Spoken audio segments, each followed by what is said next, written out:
नमस्कार. या भागामध्ये आपण त्यांची आर्टिस्टिक लाईफ म्हणजे अमोल सुळे यांची आर्टिस्टिक लाईफ कशा प्रकारे होती आणि तो स्ट्रगल कसा होता हे पाहू. तर अमोल सर, मला एक गोष्ट जाणायला हवी की कॉलेज किंवा शाळा कॉलेज ह्या सर्व गोष्टी झाल्यानंतर इव्हन स्ट्रगल जो काही होता शैक्षणिक तो पूर्ण झाल्यानंतर आपल्याला एखादा सर्टन लाईफ सेटल करायची म्हणजे जसं आपण पाहिली आपले घरचे म्हणतात की सेटल हो. तर म्हणजे ॲज अ आर्टिस्ट म्हणून बऱ्याच जणांना कळतं की सेटलमेंट म्हणजे काय असतं, आयुष्य सेटल करणं म्हणजे काय असतं. तर ते आयुष्य सेटल करण्यासाठी तुम्ही काय काय केलं? काळजी नाही दिली.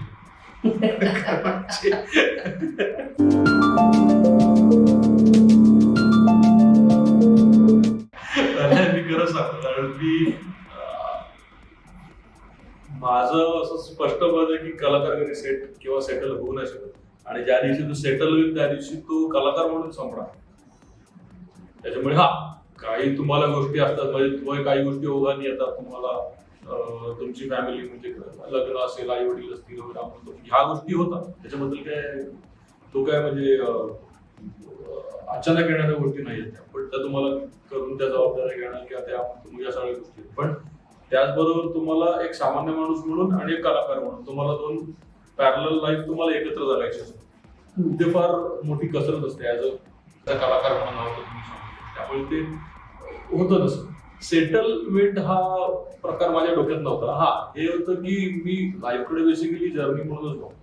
त्याच्यामुळे ते जसं येतात कामं तशी करत जाऊ जसे ज्या गोष्टी एक्सपिरियन्स जे येत आहेत ते घेत जाऊ अजून काही आयुष्यात काही वेगळे गोष्टी घडतायत त्या ऍक्सेप्ट करत जाऊ वगैरे अशाच फॉर्म मध्ये मी नाही गेला. त्यामुळे असं फार काहीतरी आता चला सेट झाला असं माझं कधी इव्हन कुठल्या कंपनीत सुद्धा मी जेव्हा काम करायला लागायचं कंपनीत सुद्धा मी असं कधी चला लोकांना वाटायचं अरे एवढी मोठी कंपनी आता काय तू सेट आहेस आता काय सेटल पण असं कधी झालं नाही म्हणजे नॉर्मली आणि असं कधी काही ना काहीतरी व्हायचं आणि एकतर मी बाहेर पडायचो किंवा मग तिथे एखादा प्रोजेक्ट असेल ते बनवायचं मग काही लोक तिथून काही लोकांना तिथून काढलं जायचं किंवा असं बरंच ॲनिमेशन फील्ड म्हटलं की त्याच्यामध्ये त्यावेळी रिसेशनच्या पिरियडमध्ये किंवा अजून याच्यामध्ये खूप तसे प्रॉब्लेम होते अजूनही आहेत त्याच्यामध्ये. त्यामुळे सेटलमेंट वगैरे हा प्रकार नसतो कधी आणि तुम्हाला जेव्हा असं वाटतं की मी सेट होतोय किंवा सेटल होतोय तेव्हा तुम्ही वेगळं काहीतरी शोधा.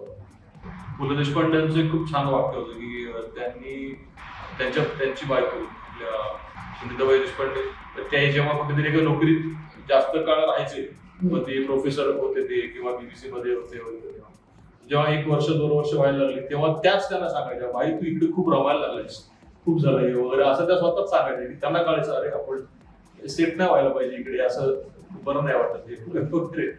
त्यामुळे सेटलमेंट हा प्रकार नव्हता. प्रोजेक्ट येत आहेत ती कामं करतोय मी पुढची येत आहेत मग ते फिल्म असतील किंवा ॲनिमेशन फील्ड असेल नोकऱ्या येतात त्यावेळी जेव्हा नोकरी करत होतो ते चालूच झालं होतं म्हणजे ते सेटलमेंट म्हणून नव्हतं ते जर्नी म्हणतो. मला आणखी एक प्रश्न विचारायचा आहे थोडा रिवाइंड करतो पुन्हा एकदा त्या मुद्द्यावर येतो. एक पुन्हा म्हणजे शालेय जीवन ओके चित्रकला पुन्हा महाविद्यालयीन जीवन शैक्षणिक जीवन आणि मग चित्रकला हा एक शब्द आहे पण याच्या शाखा खूप आहे या चित्रकलेच्या शाखा खूप आहे. तर तुम्हाला असं केव्हा वाटतं की आपण ही शाखा आपण करू शकतो किंवा ही शाखा आपल्याला जास्त जमते.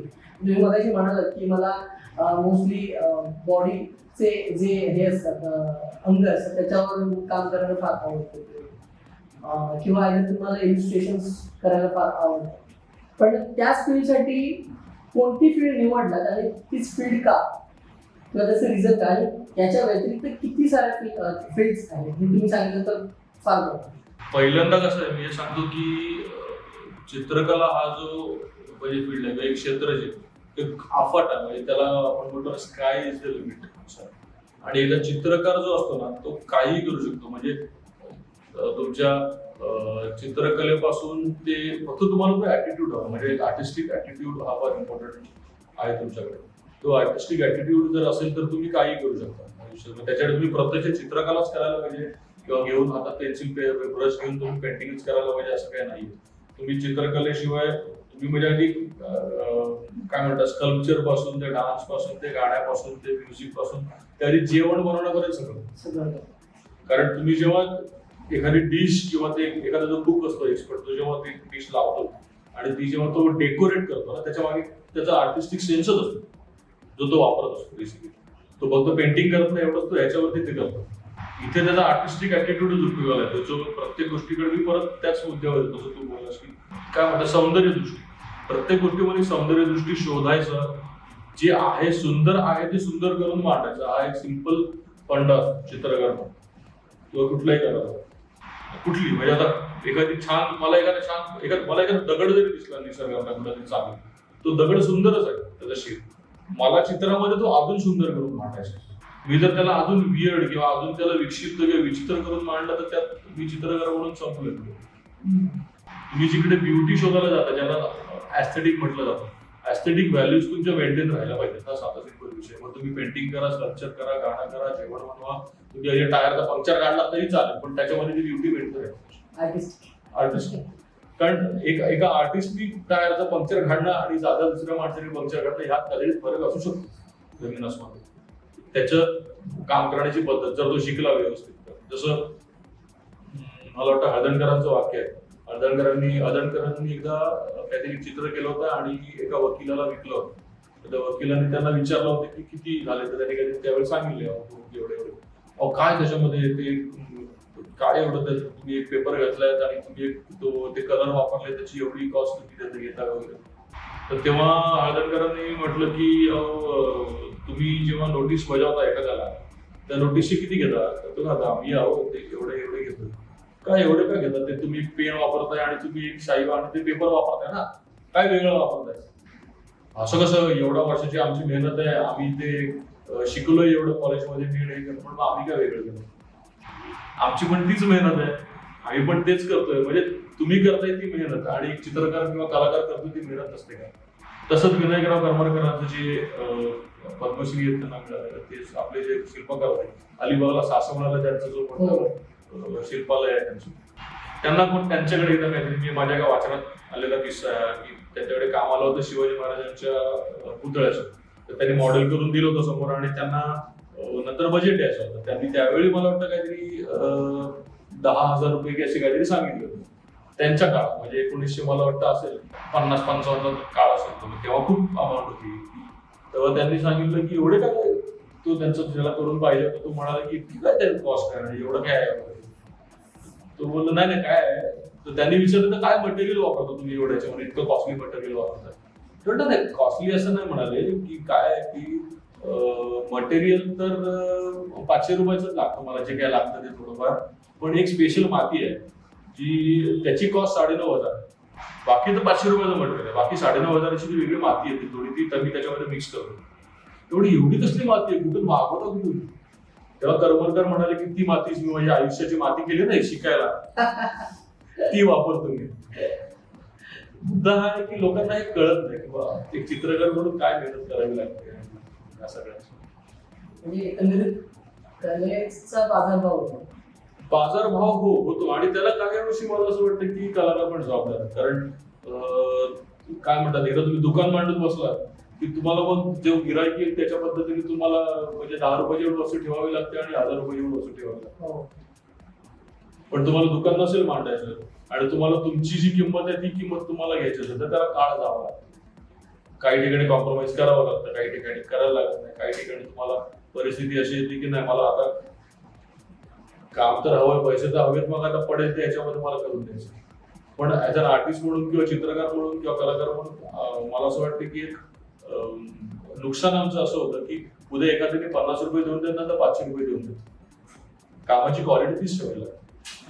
कारण समोरचा माणूस जेव्हा काम तुझं पुढे जातो तिकडे तेव्हा कोण ते काम बघताना कोण हा नाही विचार करत की याला 50 रुपये मिळेल म्हणून त्यांनी क्वालिटी दिली. त्याला असं वाटतं की त्याचं कामच असं आहे आणि तुझ्या कामाला जोडून तुला काम मिळतं नेहमी तरी. त्याच्यामुळे तुझ्या पैशाला जोडून कधीच काम नाही मिळत. मला तरी माझ्या कामालाच काम मिळालं नाही. पण असं झालंय का कधी काम मिळवण्यासाठी बऱ्याच कामांमध्ये कॉम्प्रोमाइज झालेलं आहे ऍडजस्टमेंट झाली खूप अगदी झाली. फायनान्शियल लेवल पासून अगदी आर्टिस्टिक ड्रॉइंग पर्यंत किंवा हो, चित्रकला झालं. म्हणून तुम्ही कसं बघताय? झालं. मला वाटतं आपलं मगाच्या प्रश्नामध्ये ते फील्ड कुठल्या करायचं थोडंसं ते हो, हो. राहिलं. ते मी बंदीकडे जर ट्रॅक करून सॉरी तर त्याचं आता आपण मी तो उत्तर देतो की चित्रकार म्हणून म्हणजे ह्या फील्डमध्ये तुम्हाला अॅनिमेशन किंवा हा जर VFX किंवा तुम्ही हे जे सगळे प्रकार त्याच्याबरोबर फाईन आर्ट कमर्शियल वगैरे येत आहेत ते तर खूप आधीपासून चालत आलेले आहेतच. तुम्ही कमर्शियल आर्टिस्ट म्हणून इलस्ट्रेटर म्हणून तुम्ही काम करू शकता, फिनिशिंग आर्टिस्ट, व्हिज्युअलायझर आर्टिस्ट या बऱ्याचशा ऍड एजन्सीमध्ये पोस्ट असतात.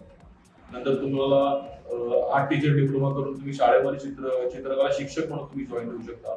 फाईन आर्टिस्ट म्हणून तुम्ही स्वतःची पेंटिंग्स करून एक्झिबिशन्स करून वगैरे कमिशन वर्क करून ही कामं तसं तुम्ही सर्वाइव्ह करू शकता. त्याच्यामध्ये पॅरलल फील्ड म्हणजे फॅशन डिझायनिंग आहे, आर्किटेक्चर आहे, इंटिरियर डिझायनिंग आहे, हे आहे, स्कल्पचर आहे. मोठे मोठे स्कल्पटर्स आपल्याकडे होऊन गेले. विनायकराव करमरकरांचं उदाहरण मी आत्ताच दिलं. तसेच आपल्याकडे जे मंदिरी पथगामिनी म्हणून फेमस त्यांचं जे एका त्या मुलीचं त्यांनी स्कल्पचर केलेलं आहे ते गणपतराव आय थिंक जाधव, मला कदाचित मी नाव चुकत असेल, त्यांचं केलं. म्हणजे मोठी मोठी माणसं. BV तालीम म्हणजे तुम्हा लोकांना सांगायचं म्हणजे BV तालीम म्हणजे ज्यांनी शिर्डीच्या साईबाबांची जी मूर्ती आहे संगमरवरी ती ज्यांनी केली ती BV तालीम. हे असे मोठे मोठे लोक होऊन गेले. ती एक फील्ड आहे. अॅनिमेशन सारखं एवढं मोठं फील्ड ओपन झालेलं आहे तिकडे आता 2D 3D. कारण आम्ही अॅनिमेशन मध्ये एंट्री केली तेव्हा असं होतं की जसं तू मला विचारलंस की काय होतं डोक्यामध्ये वगैरे, माझ्या डोक्यात खरं तर काय नव्हतं. मला फक्त ड्रॉइंग करायला आवडतं म्हणून मी तिकडे होतो. मला चांगला अॅनिमेटर बनायचं ही माझी इच्छा कधीच नव्हती. सुरुवातीला होती थोडीशी माझी, पण मला त्याच्यात त्या अॅनिमेशन पेक्षा मला ते ड्रॉइंग मध्ये मजा यायची. मला असं वाटत अरे हे, आणि मी सगळ्यात जास्त टफ असलेले जे सीन असायचे किंवा हे असायचं ते मी घ्यायचो, मागूनच घ्यायचो की हा टफ आहे किंवा हे वगैरे, आणि ते करायचो. कारण मला भलेही ते कसं व्हायचं, आम्हाला ते पर ड्रॉइंग पैसे असायचे. तर ते पर ड्रॉइंग त्यावेळी फार नव्हते, 25 रुपये 30 रुपये असे आमचे पर ड्रॉइंग पैसे असायचे. आणि तेव्हा तुम्ही जेवढे जास्ती असं ड्रॉइंग कराल तेवढे तुम्हाला पैसे मिळतात फ्रीलान्स. माझा ते थोडंसं वेगळं होतं काहीतरी. मला ते कठीण जेवढे असतील ना तेवढे मी घ्यायचो. अरे मस्त आहे, टफ आहे, अँगल जरा टफ आहे किंवा ड्रॉइंग करायला टफ आहे, थोडं रिअलिस्टिक वाटतंय, थोडंसं मी ते घ्यायचो. त्याने व्हायचं नुकसान असं व्हायचं की ड्रॉइंग कमी व्हायचं तुझं, म्हणजे माझं मंथली पेमेंट होते त्याचा परिणाम व्हायचा. मी 2-3 हजाराच्या पलीकडे कधीच जायचो नाही. पण तिथे मला फायदा असा व्हायचा की ड्रॉइंग तयार व्हायचं. म्हणजे टफ मधला टफ एखादी ड्रॉइंग असेल तर मला करायला मजा यायची आणि नंतर मला त्याचे जमायला लागले. म्हणजे मला माझी ती भीती निघून गेली कठीण हे करायची, कठीण टास्क करायची. त्यामुळे मी ड्रॉइंग करायचं होतं म्हणून मी तिकडे थांबलो. अॅनिमेशन मध्ये मला कधी चांगला खूप मोठा अॅनिमेटर व्हायचा वगैरे अशी माझी कधी इच्छा नव्हती त्यावेळी त्या पिरियडला. म्हणून मी अॅनिमेशन हा फार कमी केला पाठ तिकडे. प्रायमरी स्पीकिंग मी तिथे होतो फील्डमध्ये बरेच वर्ष होतो तिथे, काय प्रॉब्लेम नाही. पण मी जास्त काय केलं, मी प्री प्रोडक्शन कडे जास्त वळलो. कारण मला एक लक्षात आली होती गोष्ट की अॅनिमेशन हा त्या पूर्ण फिल्म मेकिंगच्या प्रोसेस मधला एक एवढा पार्ट आहे. तुला एक साधारण 4 सेकंड 5 सेकंडचा अॅनिमेशनचा एक सीन दिला जातो, तुला स्टोरी बोर्ड समजावला जातो काय, आणि त्या 4 सेकंडच्या लिमिटेशन मध्ये तुला त्या कॅरेक्टरला अॅनिमेट करायचं असतो. म्हणजे तो एंटायर प्रोसेस मधला तो एक भाग आहे. मला त्यात अडकायचं नव्हतं. मला जिथे फिल्म सुरू होती तिकडे जायचं. मला जिथे आता जम आहे, कीड आहे, तिथून आता स्क्रिप्ट आली किंवा लाईन आली एखादी, त्यातनं स्क्रिप्ट तयार झाली, त्याच्यातनं मग मी व्हिज्युअलाइज करायला लावलं कॅरेक्टर कसं दिसेल, फ्रेम कशी असेल, कशी असेल. हा जो पार्ट आहे तो फिल्म मधला प्री प्रोडक्शनचा पार्ट आहे. म्हणून मग मला प्री प्रोडक्शन मध्ये आवडायला लागले, कारण इथेच जर फिल्म तयार होते. अॅनिमेशन हा प्रोडक्शन वाला पार्ट झाला की तिथे आपल्याला, तिथे ऑब्व्हियसली तुम्हाला ॲबिलिटी लागते, तुम्हाला ड्रॉइंग स्ट्रॉंग लागतं, ऍक्टिंग सेन्स लागतं, तुम्हाला स्वतःला एक ऍक्टिंगची आवड लागते. तुम्हाला काय, तुम्ही जोपर्यंत ऍक्टिंग चांगली करता तोपर्यंत त्या कॅरेक्टरला तुम्ही देऊ शकत नाही. त्यामुळे ते स्किल्डच काम आहे, त्याच्याबद्दल तर वादच नाही. त्याच्याकडे तुम्हाला हाय लेवलचं लावून ड्रॉइंग, पण तो एक स्किलचा भाग झाला. मला त्या स्किल मध्ये पेक्षा मला ह्या स्किल मध्ये इंटरेस्ट. म्हणजे साधारणतः तुम्हाला 24 मिनिट मध्ये अडकायचं नव्हतं, पण असं बोलू शकतो, चित्रपट रंगवायचा होता. बरोबर. म्हणजे साधारणतः अॅनिमेशन मध्ये 24 FPS च्या फ्रेम्स ज्या असतात, बरोबर, ओके, त्याच्यावर अॅनिमेशन केलं जातं. आणि इथे जे प्री प्रोडक्शन वर्क म्हणतायत ते प्रॉपर सिनेमा रेखाटन असतं, अगदी फ्रेम कशी असेल, ते अॅनिमेशन असो किंवा लाईव्ह ऍक्शन असो. म्हणजे आता जसं आपण बसलोय तिथे, तर हे मी कुठून तरी कॅमेऱ्याने बघतोय बरं. आणि ही फ्रेम कशी असणार ती as it is me as a story board artist म्हणून मी काम करतो बरोबर. त्याच्यावर. हा, मी जेव्हा कसं झालं, जेव्हा अॅनिमेशन मध्ये आम्ही होतो तेव्हा ते कसं तुम्ही मला सांगितलं की UTV हे एक इन्स्टिट्यूट होतं आमच्यासाठी. म्हणजे आम्ही कधी त्याला स्टुडिओ किंवा जॉब ची जागा वगैरे असं कधी बघितलं नाही. ते इन्स्टिट्यूट सारखं तिकडचे जे अॅनिमेटर्स होते ते आमच्याकडे प्रोफेसर सारखेच होते शिकायला, आणि वन ऑफ द बेस्ट लोक होते तिकडे सगळे. त्याच्यावर स्वतः रामोहन सर होते, मला खूप शिकायला मिळालं त्याच्यावर. तर तिथे मी रामोहन सरांचे स्टोरी बोर्ड बघायचो केलेले, किंवा जे सिनियर अॅनिमेटर होते. आम्हाला तर तिकडे स्टोरी बोर्डला किंवा कॅरेक्टर डिझाईनला वगैरे हातच लावून दिला जात नाही, कारण ती आमची त्यावेळी आमची ती कॅपॅसिटी नव्हतीच त्या पिरियडला. तर तिथे त्यांनी ते सगळं बघायचो स्टोरी बोर्ड सरांचे, पण त्यांनी जुनं जे तुम्हाला कदाचित किती जणांना माहिती आहे मला माहित नाही, पण रामायणावरती एक खूप जुनी एक सेल अॅनिमेशनची फिल्म झाली होती. त्या सेल अॅनिमेशनच्या फिल्मचं काम UTV मध्ये झालं, किंवा रामोहन सरांनी UTV मध्ये त्यावेळी वेगळं कंपनी ते रामोहन सरांनी केलं होतं. त्याचे कॅरेक्टर स्टोरी बोर्ड ते सगळं रामोहन सरांचं होतं. तर ते मला तिकडे बघायला मिळालं. ते आम्ही जायच्या आधीच आहे, पण ते सगळे त्यांची कामं तिकडची, ते कॅरेक्टर, ते स्टोरी बोर्ड, ते सगळं मी त्याचे रफ स्केचेस सरांचे ते आम्ही बघायचो. आणि असं फॅसिनेट झाल्यासारखं बघायचो. म्हटलं काय काम आयुष्यात एक लाईन या माणसासारखी मारता आली तर सार्थक आहे आयुष्य असं वाटायचं. आणि फार ईज होतं त्याच्या कामामध्ये, ते एक वेगळीच मजा होती. त्याच्यामुळे ते कुठेतरी आतमध्ये येत गेलं. प्लस त्यावेळी मी वाचायचो भरपूर, आणि त्याच्यामुळे वाचन वाढल्यामुळे कसं झालं होतं, मला ती एक सवय लागली. पुस्तकं वाचत असताना मी काय करायचो की फिल्म बघितल्यासारखं बघायचो. म्हणजे एखाद्या स्टोरी असेल की समजा मोस्टली हॉरर असेल किंवा कुठलं वेगळी असेल, तर ती स्टोरी आहे ना मी बघायचो. म्हणजे आता त्याच्यामधले जे कॅरेक्टर्स आहेत तिथे लिहिलेले असायचे कॅरेक्टर्स, ते मला दिसायला लागायचे. आणि मग ते माझ्या सवयीप्रमाणे मग अरे इंडस्ट्री मधला कुठला ऍक्टर ह्या कॅरेक्टरला सुटेबल आहे असं मी प्रत्येकाला रोल द्यायचो. तिथे कास्टिंग करायचो, तिथे ऍक्च्युअल कास्टिंग करायचो मी. आणि मग मी तो पिक्चर डिरेक्ट करायचो कोण पाहिजे तर, किंवा मी DOP सारखं काम करायचो. चला इथे बघा इथे बघा इथे बघा असं मला चालायचं. आणि ती एवढी मजा यायची. म्हणजे त्यावेळी ती कॅपॅसिटी दिव्यदृष्टी आल्यासारखं झालं होतं की अरे धमाल येते आपल्याला पुस्तकं वाचायला. तर ती एक सवय कुठेतरी लागली होती की तुम्ही स्क्रिप्ट वाचून व्हिज्युअलाइज करणं, किंवा ती एक सवय होती कुठेतरी. ऍक्च्युअली एकदा म्हणजे ऍक्च्युअल खरी सुरुवात तुला खरं सांगू, मी त्रिकाय ग्रे म्हणून एका कंपनीमध्ये होतो. तिथे काही गोष्टी अशा घडल्या, अचानक झाल्या की अचानक त्या प्रोजेक्टची जबाबदारी माझ्यावरती आहे. आणि ते प्रोजेक्ट ऑलमोस्ट संपत चाललेलं त्या पिरियडला, आणि त्याची जबाबदारी माझ्यावरती आल्यामुळे सुरुवात स्टोरी बोर्ड पासून करावी लागत होती. कारण इथून सुरुवात होती की आता ह्याच्याशिवाय आता पर्याय नाही, स्टोरी बोर्ड करावाच लागणार आहे, कारण आधी केलेलं काय कामच नाही. आणि मला काहीच अनुभव नाही, आणि मीच माझ्याशिवाय कोण नाही तिकडे असं म्हटल्यावरती, कारण काही जणांनी बॅक ऑफ केलं होतं की नाही आम्हाला नाही करायचं, प्रोजेक्ट बंद करा. आणि मी तिथे फक्त उभं राहून नाही आपण करूया काय प्रॉब्लेम नाही असं थोडंसं मोठेपणा केला होता. पण नंतर तो मला वाटलं यार आपण चूक तर नाही गेली, कुठेतरी अंगाशी तर नाही येणार ही गोष्ट झालं. पण निभावून दिलं तिथे मी. म्हणजे नंतर तो स्टोरी बोर्ड मी केला, पण माझ्या सेन्सनी त्यावेळेचा जो काय होता तो, आणि ते प्रोजेक्ट झालं.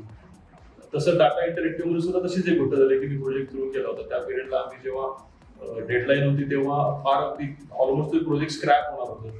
स्कूल लेट नावाचा एक प्रोजेक्ट होता, मी वेगळा प्रोजेक्ट वरती असाईन होतो जोजो नावाचा. तर मी इथे आलो तेव्हा मला कळले की हे गडबड आहे चाललंय. त्याच्या मित्रांनी सांगितलं तुला ऑफिशियली असाईन करतो याच्यावरती प्लीज तू तिथून सुरुवात कर.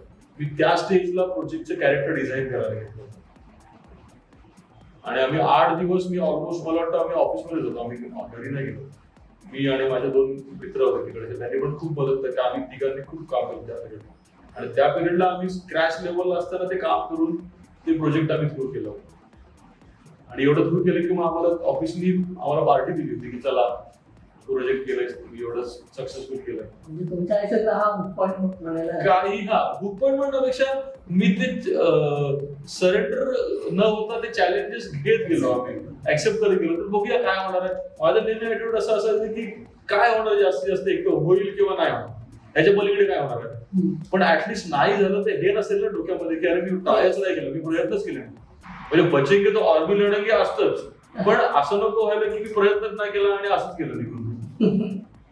म्हणजे जे नंतर आपण आपल्या ह्याच्यात येणार त्या हॉलिवूडचं जे त्या फिल्मचं जे चॅलेंज वेगळं मला मिळालं ते आपण नंतर बरं, मी आता पुढे वळतोय. सगळ्यात आधी केलेला सिनेमा आणि एकदम आणि त्याच्या काही आठवणी, कारण तो असं म्हणतात की प्रत्येक गोष्ट आयुष्यात पहिल्यांदाच होते. फुले देशपांडेंचं वाक्य आहे ते. आणि ती पहिली गोष्ट होण्यासाठी बऱ्याच गोष्टी घडलेल्या असतात आपल्याला. स्ट्रगल असतो, त्याच्या पुढे पण असं असतं की स्ट्रगलच असतो आणि तो प्रोजेक्ट मिळेपर्यंत, आणि सर्टनली तो प्रोजेक्ट मिळतो. त्याच्यानंतर आपल्याला ती अपॉर्च्युनिटी जसे की अब मैं ये बजा के दिखाया. पहिली फिल्म ऍक्च्युअली म्हणशील तर स्ट्रगल जर म्हणशील तर स्ट्रगल कधी संपत नाही आयुष्यात. काही जण 100 रुपयासाठी स्ट्रगल करतात तर काही 100 करोडसाठी करतात, पण स्ट्रगल तोच आहे, तो कधी जात नसतो. दुसरी गोष्ट अशी की आता तू पहिली फिल्म म्हणालास ना, की त्यावेळी पिक्चर नावाच्या एका कंपनीत काम करत होतो आणि पिक्चर मधलं मी जॉब तेवढे महायोद्धा रामा नावाची फिल्म होती, त्यांच्या स्टोरी बोर्ड डिपार्टमेंटमध्ये मी आणि बाकी आमचे प्री प्रोडक्शन डिपार्टमेंट होतं वाटतं. त्याच्यामध्ये मी अनिल जाधव, अनिल आणि अजित मोहिते, धनंजय गायकवाड वगैरे ही सगळी चांगली मुलं होती काम करणारी. काही सिनियर्स होते, काही ज्युनियर मुलं होती. ती एक मजा टीम होती आणि ते आमचं चांगलं काय म्हणतात त्याला कोऑर्डिनेशन चालू होतं सगळ्यांना त्याचं. आणि काही अशा गोष्टी झाल्या आणि मी त्या कंपनीतनं बाहेर निघालो आणि असंच काहीतरी फ्रीलान्स आणि असं काय काय चाललं होतं माझ्याकडे. तर मला स्टोरी बोर्ड आर्टिस्ट म्हणून नाव मिळालं ते वेगळ्या फिल्ममुळे, पण एक पंजाबी फिल्मच्या डिरेक्टरनी फोन केला होता मला कुठून तरी आणि त्यांनी सांगितलं मेरी एक फिल्म में करने वाला हूं, तो आप उसमें कबड्डी का एक सीन है वो आप करोगे क्या. बरं, स्टोरी बोर्ड हा मला फक्त अॅनिमेशन पुरता माहिती होता. लाईव्ह ऍक्शन साठी कसा केला जातो वगैरे थोडी प्रॅक्टिस मला त्या महायोद्धा रामामुळे झाली, पण तेवढं नाही. म्हटलं तर इंडिव्हिज्युअल पहिलंच मिळतंय, आपण नाही कशाला, आपल्याला गरज पडेल. सुखविंदर झंजल नावाचे एक ते डिरेक्टर होते, त्यांची कबड्डी नावाची फिल्म येणार. तर मी त्यांनी एक रूम घेतली, फ्लॅट घेतला, तिथे बसून आम्ही काम करतो आणि त्यांनी हँड ड्रॉइंग्स करून दिले प्रॉपर त्यांना, सगळे इंडिव्हिज्युअल ड्रॉइंग्स पॅनल्स. तर ती तसं बघायला गेलं तर इंडिव्हिज्युअल स्टोरी बोर्ड आर्टिस्ट म्हणून माझी ती पहिली फिल्म कबड्डी. त्यानंतर माझा एक शानावाज म्हणून आमचा इकडचा मित्र आहे फिक्शन मधला, त्यांनी मला कॉल केला, बोल एक फिल्म है आप लोग साथ में करने वाले, तू करेगा क्या स्टोरी बोर्ड उसका. मी म्हटलं हो. तो बोल चल ठीक है, तू ये टाइप पे आता इधर, मैं तुझे आदमी से डायरेक्टर से मिलाता हूँ, काम शुरू करना है. म्हटलं ठीक. तर मी गेलो त्याच्याबरोबर. तर तो माणूस होता शिरीष कुंदर. शिरीष कुंदर म्हणजे आपल्या कोरिओग्राफर फराह खान तिचं नाव. तर त्यांनी त्यांच्या घरी गेलो, बसलो आणि ती स्क्रिप्ट वाचली. स्क्रिप्ट वाचल्यावरती मी खुश होतो, अरे काय मस्त स्क्रिप्ट लिहिली आहे. ती फिल्म होती जोकर, जी अक्षय कुमार. तर त्याचे काही 2 सीन त्याला करून हवे होते, टायटल आणि दुसरं एक सीन, तर ते मी त्याला करून दिलं. ती दुसरी फिल्म पकडत, पण त्यांनी तितकंच असं नाव म्हण किंवा असं काही झालं नव्हतं. तर एकदा झालं असं की शहानावानेच मला फोन केला की अरे तुझे ना धर्मा प्रोडक्शनचे फोन आहे. धर्मा प्रोडक्शन नावच मी ऐकलं नव्हतं. मला करण जोहर वगैरे माहिती होती नावं, पण धर्मा प्रोडक्शन ही त्याची कंपनी आहे, करण जोहरची ती मला माहिती होती. तर मी आपलं म्हटलं हा ठीक है, क्या कर रहा है वो. तो म्हणता अरे वो लोग अग्निपथ फिल्म पे काम कर रहे हैं. म्हटलं अच्छा ठीक है, देखता हूँ क्या मला काय असतील कोणतरी करतील. तर मला त्या तिकडनं फोन आला धर्मा प्रोडक्शन मधून, ऐसे आप करोगे काही अग्निपथ बोलत कर. हा ठीक आहे, करू का. मला काय काम हवं होतं आणि मी तेव्हा फ्रीलान्स करायला सुरुवात केलीच होती. मी जेव्हा ऍक्च्युअल जाऊन त्या ऑफिसमध्ये गेलो तेव्हा मला कळलं की मी कुठल्या ऑफिसमध्ये आलो. आणि मग तिथे जेव्हा बसलो, मीटिंग झाली किंवा करण मल्होत्रा बरोबर स्पेशली मीटिंग झाली, तो डिरेक्टर होता फिल्मचा. त्यांनी पण तिथे पण तुला बोलला ना, तिथे पण एक स्ट्रगल संपत नाही आपल्या आयुष्यात, ते तसंच असतं चॅलेंज. की त्यांनी मला सांगितलं की देख मैं तुझे झूठ नहीं बोलूंगा, 2 लोगों को काम दिया, एक दूसरा एक स्टोरी बोर्ड आर्टिस्ट है और एक तू है, दोनों में से जिसका मुझे अच्छा लगेगा, सेम सीन दिया है मैंने, जिसका मुझे अच्छा लगेगा उसके साथ मैं काम करूंगा, जिसका अच्छा नहीं लगेगा उसको प्रोडक्शन से फोन भी नहीं आएगा और ये जो काम हो रहा है उसका पैसे भी नहीं मिलेगा. रेडी है तो तू आ सकता है करने के लिए. मी 1 सेकंड पण नाही आला, मी बोललो मी करतो.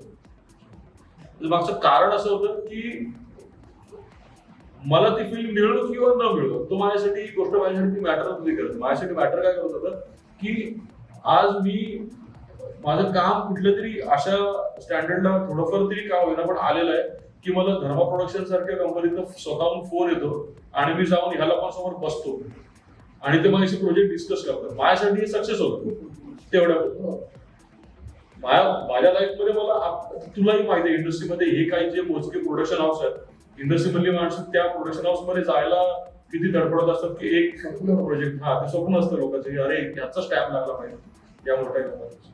तर माझ्यासाठी ते सक्सेस होतं की मिळो न मिळो पोहोचलो इथपर्यंत आणि त्यांनी स्वतः बोलवून आपण नव्हतं गेलो. मग फेल गेलो तरी चालेल काय फरक नाही पडत.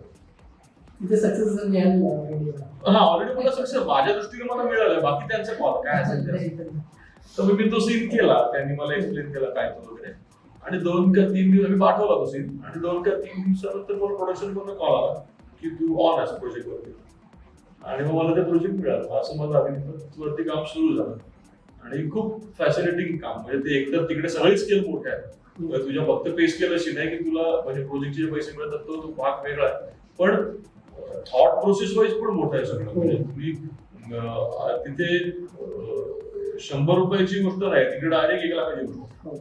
एखादी इक्विपमेंट तुला मिळणार तर ती मिळणार. तू जर एखादा तुला रिझल्ट हवा एखादा त्याच्यासाठी एखादी गोष्ट हवी तर तिथे बजेट आडवं नाही त्यामुळे तुला खोटं वाटेल. म्हणजे आता मला सांगायला हरकत नाही तुला बरी गोष्ट झालं त्याच्यात एक सीन पहिला मुहूर्ताचा सीन करणने शूट केलेला जोगेश्वरीच्या यार्डमध्ये.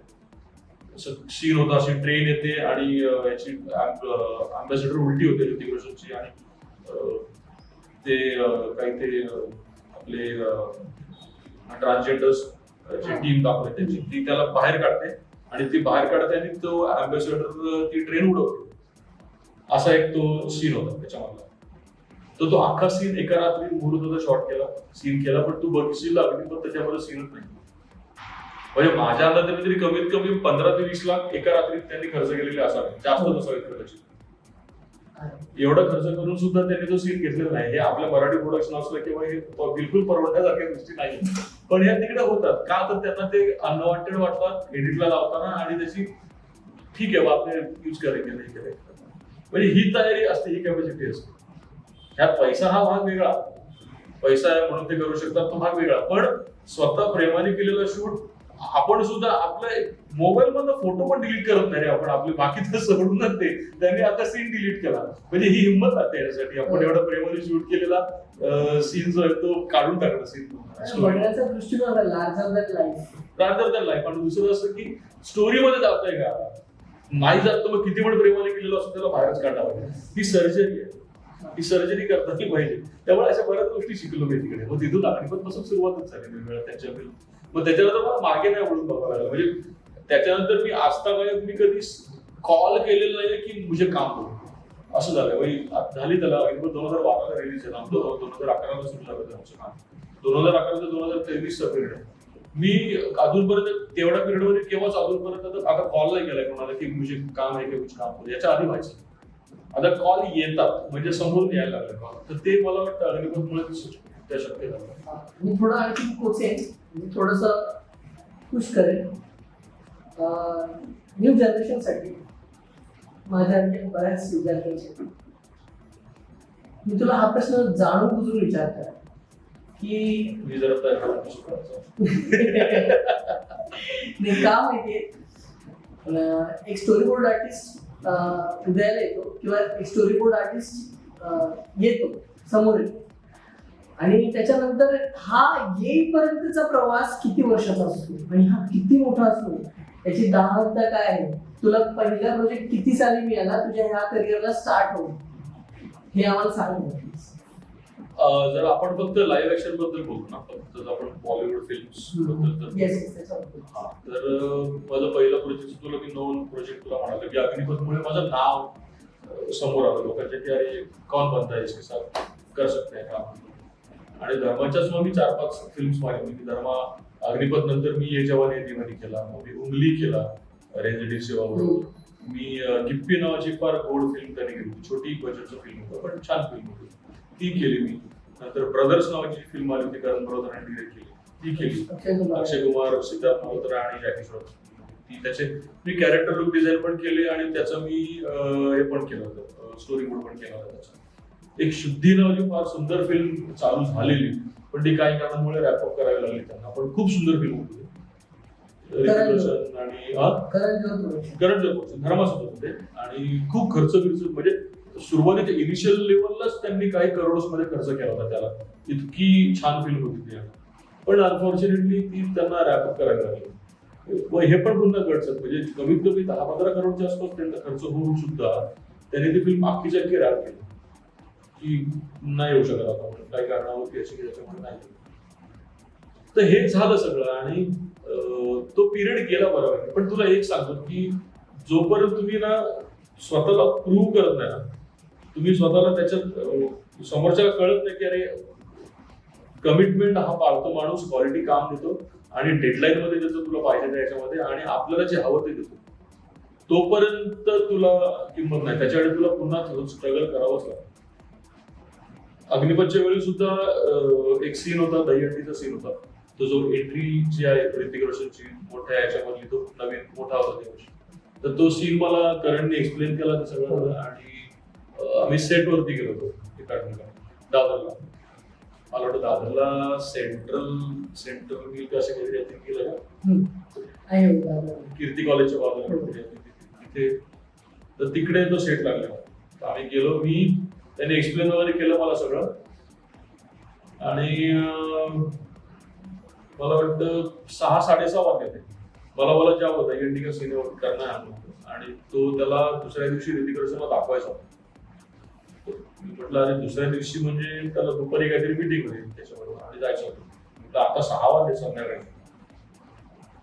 मी म्हटलं ठीक आहे देतो तुला. आणि आय थिंक 40-45च्या आसपास प्रेम्स करायचं होतं. तर तेव्हा मी दादरावरून परत खारला ऑफिसला गेलो. तिथे बसून मी आय थिंक त्यावेळी किती वाजले होते, 7-7:30 झाले. मी 10:30-11 पर्यंत बसून मी काम केलं. 20-22 फ्रेम मी बसून केल्या. दुसऱ्या दिवशी मला परत आणि दुसऱ्या दिवशी मोठा इव्हेंट असा होता की माझ्या मुलीचा वाढदिवस होता आणि सगळी तयारी आणि ते केक हे आणि यांना बोलवलंय त्यांना बोलवलंय. बरं मी हे कारण सांगू शकत नाही, तुमच्या पर्सनल गोष्टी तुम्ही नाही सांगू शकत कारण कमिटमेंट आहे तुम्ही दिलेली, ती पाळावीच लागते. मी घरी गेलो साधारण काहीतरी मला वाटतं 2-2:30 मी घरी पोहोचलो असेल वसईला खारवरून. मी परत 4:30-5ला 5-5:30 उठलो. मी 6ची वगैरे गाडी पकडून मी 7-7:15 परत ऑफिसमध्ये होतो. ते पुणे आला. मी परत बसून काम केलं तिकडे. 12-12:30 पर्यंत बसून मी अख्खी सीन तो उडवला आणि तो सीन नंतर करणकडे घेऊन गेलो. त्यांनी बघितला, त्याला आवडला, ओके बहुत अच्छा हुआ वगैरे सगळं झालं तसं. तो म्हणता अरे अच्छी बात बोलते अजय अतुल को भी दिखाना था मुझे, अच्छा हुआ मिला मुझे. तो अजय अतुलला त्यांना ते व्हिज्युअलिंग साठी पाहिजे होतं. पण तो मला रागेवाला सीन करेल. तर मी त्याला बोलतो करायची प्रॉब्लेम ऐसा है की मेरी बेटी का बर्थडे है तो आज मैं जाऊँ. अरे तू बोला नाही, तूने असं तर सांगायला आवडतोस. म्हटलं हे नाही बोलू शकता. तर ते कसं असतं, ते एक बाउंडिंग असतं तुमचं आणि ते दिलेलं एक त्याला ते कुठेतरी कळत गेलं की ह्याला कमिटमेंट दिली की हा मागे पुढे बघत नाही. म्हणजे लेंथ तुम्ही अगोदरच कट नाही केली, अगोदर कम्प्लीट केली होती आणि मग ती लिटरली देऊन काम त्यानंतर मग तुम्ही तो वेळ मुदत मागू शकता. एक्झॅक्टली. त्यामुळे तुम्हाला जसं तू विचारलंस की पुढच्या येणाऱ्या लोकांना मला काय सांगायचंय, तर वेगळं काय सांगायचं नाही. आता मी जे सांगतोय त्याच्यातून त्यांना मे बी कळत जात असेल की ह्याच्यासाठी आपल्याला काय करावं लागतं, आपले पर्सनल इश्यूज बाजूला का ठेवावे लागतात वगैरे वगैरे. आणि हे सगळं मी प्रूव्ह इंडिरेक्टली प्रूव्ह झाल्यामुळे आमची एक वेवलेंथ मॅच व्हायला लागली करंटची आणि माझी. आणि त्यामुळे तो पुढच्या पण कामासाठी मला म्हणजे हीच गोष्ट जेव्हा मी हॉलिवूडच्या प्रोजेक्टसाठी चाललेलो तेव्हा झाली की तो थांबला होता तेवढे दिवस. मला याच्यात एक गोष्ट म्हणजे मी उदाहरण सातत्याने विचारतोय की बऱ्याच जणांना असं वाटतं पटकन होईल सगळं, म्हणजे आता इतका फास्ट फॉरवर्ड जग बनत चाललंय. सो या लेंथ मध्ये काय होतं की ह्या सर्व गोष्टी में क्या होता है कि यार मैं ये फील्ड चूज कर रहा हूँ, अभी मैं कुछ 2 साल इसमें पढ़ाई करूंगा, तीसरे साल में इंटर्नशिप, चौथे साल में कुछ जॉब करूंगा, 5वें साल में सेटल हो जाऊंगा.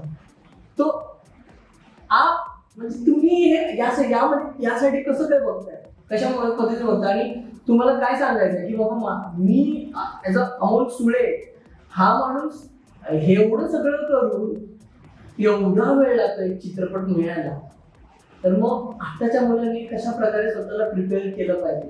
तुम्ही मगाशी म्हणाल 3 P जपायचे असतात. तो रूल एकदा पुन्हा म्हणजे आम्ही विसरत चाललोय, तर तो रूल पुन्हा काय असतो ना, तो प्लीज सांगा मला. कारण तो हा स्ट्रगल नाही.